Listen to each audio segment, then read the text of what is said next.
지금 당신이 보고 있는 이 화면, 손에 쥐고 있는 스마트폰, 그리고 당신이 앉아 있는 의자. 이 모든 것이 사실은 텅 비어 있다면 믿으시겠습니까? 아니, 단순히 비어 있는 정도가 아닙니다. 당신이 바라보기 전까지는 존재하지 않았던 것이라면요? 반갑습니다. 힐로TV입니다. 오늘 우리가 함께 탐험할 이야기는 인류 역사상 가장 거대한 두 가지 지적 흐름의 놀라운 만남입니다. 하나는 2500년 전 보리수 나무 아래에서 깨달음을 얻은 부처의 가르침입니다. 그리고 다른 하나는 20세기 천재 물리학자들이 밝혀낸 양자역학이죠.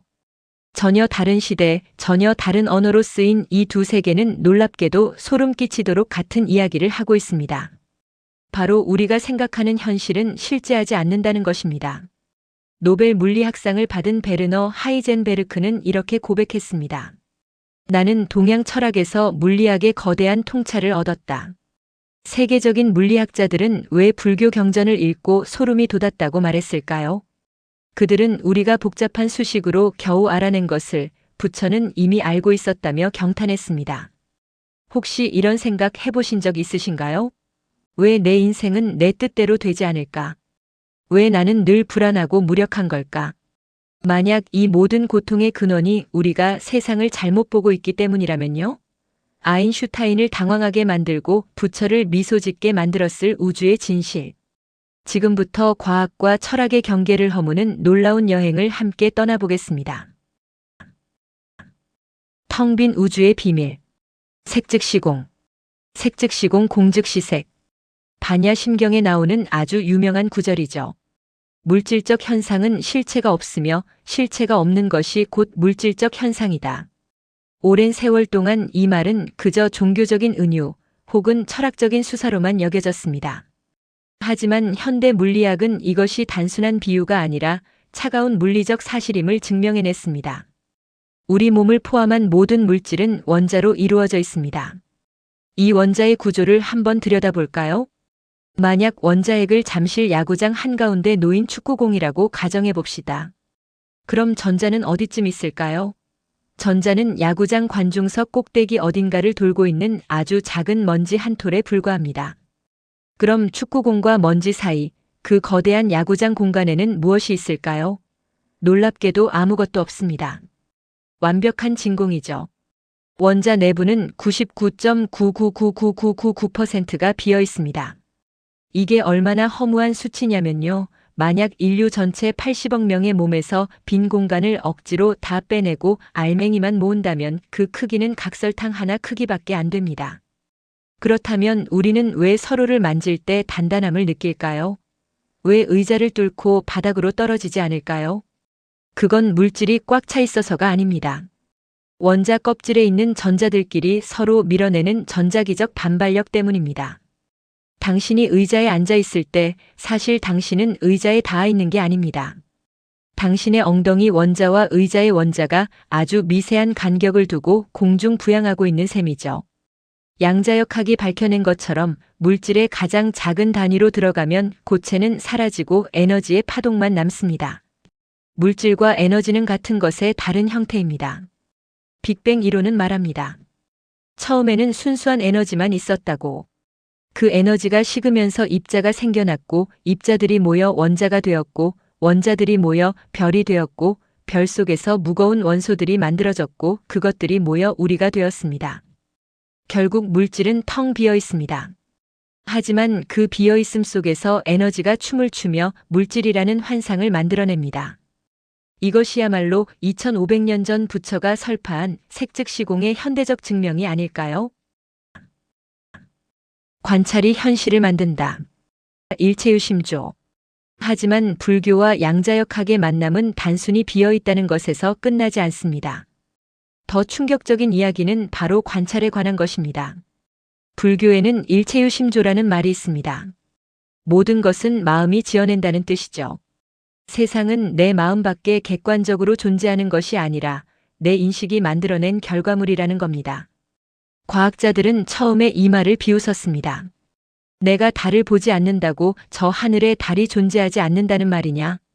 아인슈타인조차 이렇게 반문했으니까요. 하지만 양자역학의 가장 기이한 실험, 이중 슬릿 실험은 이 직관을 산산조각 냈습니다. 실험 내용은 이렇습니다.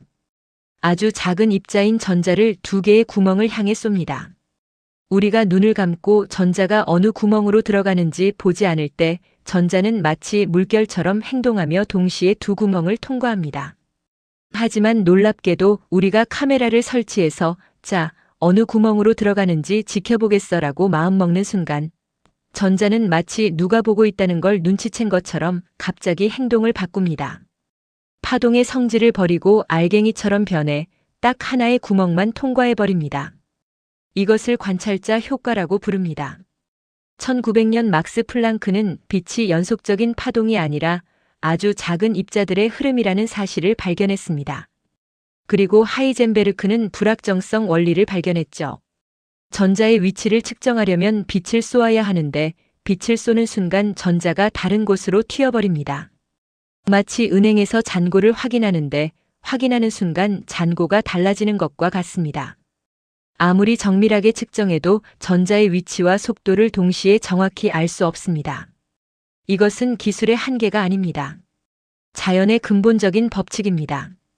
양자역학의 코펜하겐 해석에 따르면 관찰하기 전까지 물질은 확정된 위치를 갖지 않습니다. 그저 확률적인 물결 가능성의 상태로 존재할 뿐이죠. 오직 관찰이라는 행위가 개입될 때 비로소 하나의 현실로 고정됩니다. 이것은 불교의 연기법과 소름 돋게 닮아 있습니다. 이것이 있으므로 저것이 있고 이것이 생겨나므로 저것이 생겨난다.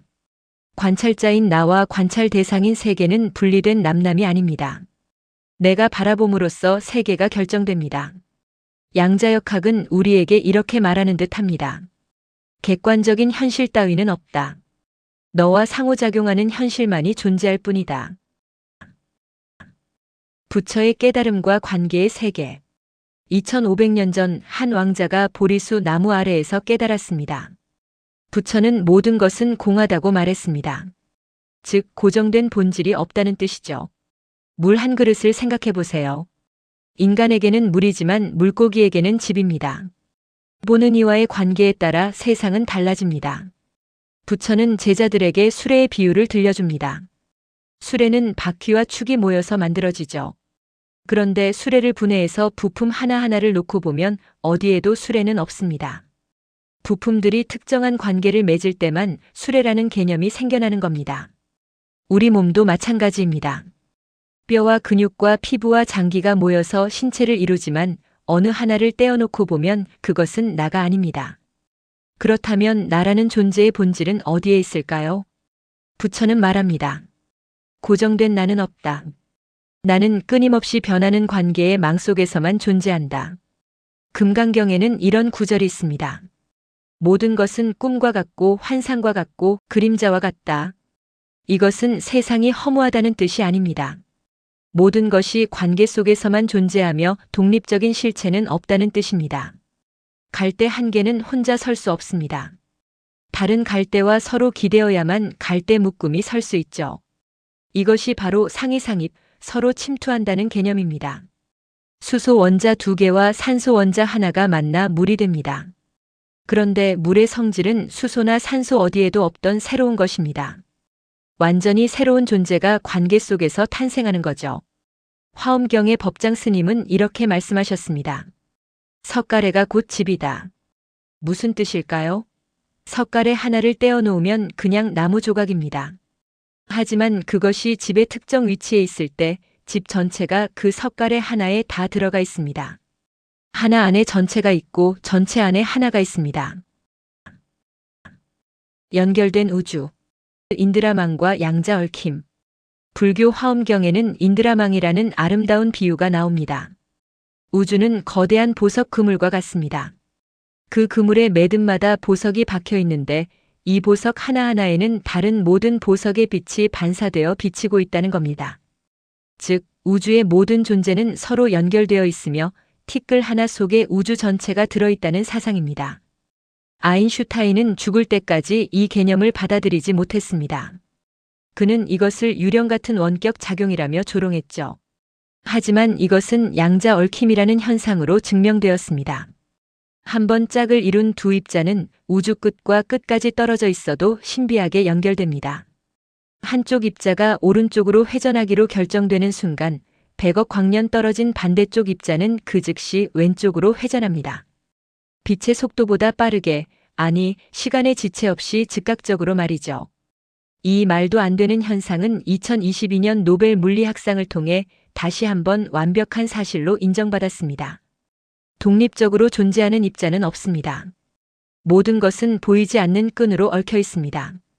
불교는 2500년 전부터 재범무아, 즉 나라는 고정된 실체는 없다를 가르쳤습니다. 나는 독립된 섬이 아닙니다. 나는 당신이고 당신은 곧 우주입니다. 현대 과학은 또 다른 충격적인 사실을 말합니다. 우주의 95%는 우리가 볼 수 없는 암흑 물질과 암흑 에너지로 이루어져 있다는 것입니다. 우리가 보고 만지고 측정할 수 있는 물질은 겨우 5%에 불과합니다. 보이지 않는다고 해서 없는 것이 아닙니다. 오히려 그것이 우주의 대부분을 차지하고 있습니다. 더 놀라운 사실이 있습니다. 우리의 심장이 만드는 전자기장은 뇌가 만드는 것보다 60배나 강하고 몸 밖으로 3m까지 뻗어나갑니다. 과학자들이 흥미로운 실험을 했습니다. 사람들에게 무작위로 평온한 이미지와 충격적인 이미지를 보여줬는데요.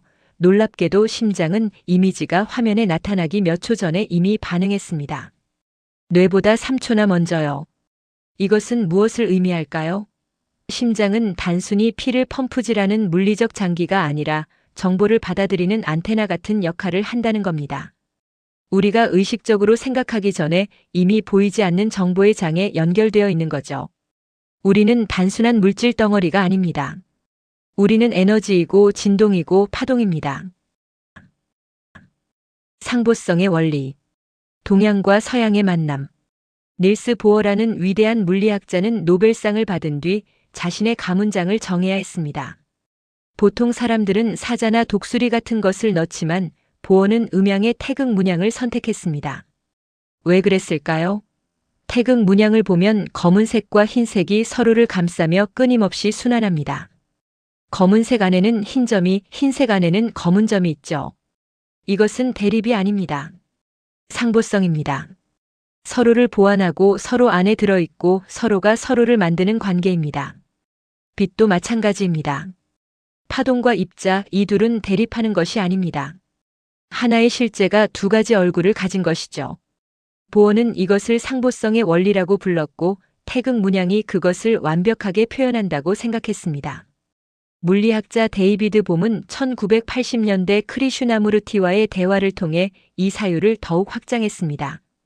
크리슈나무르티가 봄에게 물었습니다. 관찰자와 관찰 대상은 정말로 분리되어 있습니까? 봄은 답했습니다. 양자역학에서는 분리되어 있지 않습니다. 우리가 무언가를 관찰하는 순간 우리는 이미 그것과 상호작용하고 있습니다. 관찰 행위 자체가 대상을 바꿉니다. 크리슈나무르티는 고개를 끄덕였습니다. 그것은 내가 수십 년간 명상을 통해 깨달은 것과 같습니다. 생각하는 자와 생각은 둘이 아닙니다. 보는 자와 보이는 것도 둘이 아닙니다. 분리는 환상입니다. 봄은 접혀진 질서라는 개념을 제시했습니다. 우리가 감각으로 인식하는 물질의 세계는 펼쳐진 질서일 뿐이며 그 이면에는 모든 것이 하나로 연결된 접혀진 질서가 존재한다고 했습니다. 그는 이렇게 말했습니다. 부분 안에 전체가 있고 전체 안에 부분이 있다. 무지개와 의식의 창조력. 하늘에 걸린 무지개를 떠올려 보세요. 저기 떠 있는 물방울 하나를 집어 자세히 들여다보면 어떨까요? 그 물방울은 빨간색이 아닙니다. 사실 모든 색의 빛을 반사하고 있습니다. 그럼에도 우리 눈에는 빨간색으로 보입니다. 그 이유는 단 하나. 태양의 위치와 물방울의 위치, 그리고 우리의 눈이 만들어내는 관계 때문입니다. 무지개는 하늘 어딘가에 떠 있는 것이 아니라 그 특정한 기하학적 관계에서만 나타나는 현상입니다. 물방울은 빨강도 아니고 보라도 아닙니다. 하지만 나와의 관계 속에서 그것은 내게 빨강으로 나타납니다. 이것이 바로 화엄경에서 말하는 마음이 모든 것을 만들어낸다라는 가르침의 진정한 의미입니다. 내 마음이 임의로 세상을 만든다는 뜻이 아닙니다. 나와 세상의 관계, 그 연기 속에서 내게 나타나는 세상이 만들어진다는 뜻입니다. 같은 상황도 사람마다 다르게 경험합니다. 어떤 사람에게는 위기가 다른 사람에게는 기회입니다. 어떤 사람에게는 고통이 다른 사람에게는 배움입니다. 상황 자체에 고정된 의미는 없습니다.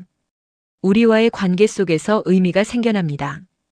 우리는 세상을 있는 그대로 보는 것이 아니라 우리가 있는 그대로 세상을 봅니다. 진공도 마찬가지입니다. 현대 물리학에서 말하는 진공은 단순히 아무것도 없는 공간이 아닙니다. 그곳은 가장 낮은 에너지 상태이지만 보이지 않는 입자들이 가득 찬 바다입니다. 그 바다에 에너지가 주입되면 입자와 반입자가 짝을 이루어 태어납니다. 비어있음 속에서 형태가 생기고 형태는 다시 비어있음으로 돌아갑니다. 이것이 바로 색즉시공 공즉시색의 물리학적 표현입니다. 형상이 곧 공이고 공이 곧 형상입니다. 비어있는 것이 가득 차 있고 가득 찬 것이 비어 있습니다. 디펙 초프라는 이렇게 말합니다. 우리는 우주를 경험하는 존재가 아니라 우주가 자신을 경험하는 방식입니다. 관찰하기 전까지는 입자가 여러 상태로 중첩되어 있습니다. 관찰하는 순간 하나로 확정됩니다. 그렇다면 관찰, 즉 의식이 현실을 만드는 겁니다. 물론 이것은 우리가 원하는 대로 무엇이든 만들 수 있다는 뜻은 아닙니다. 하지만 중요한 원리는 같습니다. 우리의 의식, 우리의 마음가짐, 우리의 태도가 실제로 현실에 영향을 미친다는 것입니다. 당신이 곧 우주입니다. 변화하지 않는 것은 없습니다. 모든 것은 무상합니다. 하지만 이것은 슬픈 이야기가 아닙니다. 오히려 희망의 메시지입니다. 고정된 것이 없기 때문에 변화가 가능한 겁니다. 무아이기 때문에 새로운 내가 될 수 있는 거죠. 공하기 때문에 무한한 가능성이 열려 있습니다. 물론 주의해야 합니다. 양자역학의 복잡한 수식을 불교 교리에 억지로 끼워 맞추거나 양자역학이 곧 불교다라고 성급하게 단정 짓는 것은 위험할 수 있습니다. 과학은 끊임없이 검증하는 과정이고 불교는 수행을 통한 깨달음의 영역이니까요. 하지만 중요한 건 정답이 아닙니다. 이 두 거대한 지혜가 만나는 지점에서 우리가 얻을 수 있는 태도입니다. 고전 물리학이 우리에게 세상은 기계 부품처럼 차갑게 분리되어 있고 너는 그저 우주의 작은 톱니바퀴야라고 말했다면 양자역학은 불교와 함께 우리에게 이렇게 속삭입니다. 너는 고립된 먼지가 아니야. 너의 관찰이 현실을 만들고 너는 우주 전체와 얽혀 있어. 너의 마음이 곧 세상이야. 우리가 품는 바람, 우리가 던지는 의도, 우리가 머무는 주의가 현실의 모습을 결정짓고 창조합니다. 모든 것은 하루아침에 바뀌지 않습니다. 하지만 우리가 내리는 선택들이 모여 결국 삶의 형태가 됩니다. 두려움 대신 사랑을, 분리 대신 연결을, 과거 대신 지금을 선택할 때 현실이 달라집니다. 2500년 전 부처는 일체유심조 모든 것은 마음이 만든다고 전했습니다. 우리가 숨 쉬는 이 순간, 심장이 뛰는 이 순간, 그 심장이 만드는 전자기장은 3m 밖까지 뻗어나가 다른 사람들과 만나고 있습니다. 우리가 미소 지을 때 그 진동은 공기를 타고 퍼집니다. 우리가 서로 사랑할 때 그 에너지는 세상을 변화시킵니다. 우리는 이 광대한 우주적 그물망의 하나의 매듭이자 동시에 그 전체를 품은 존재입니다. 이 사실을 깨달을 때 삶은 자유로워집니다.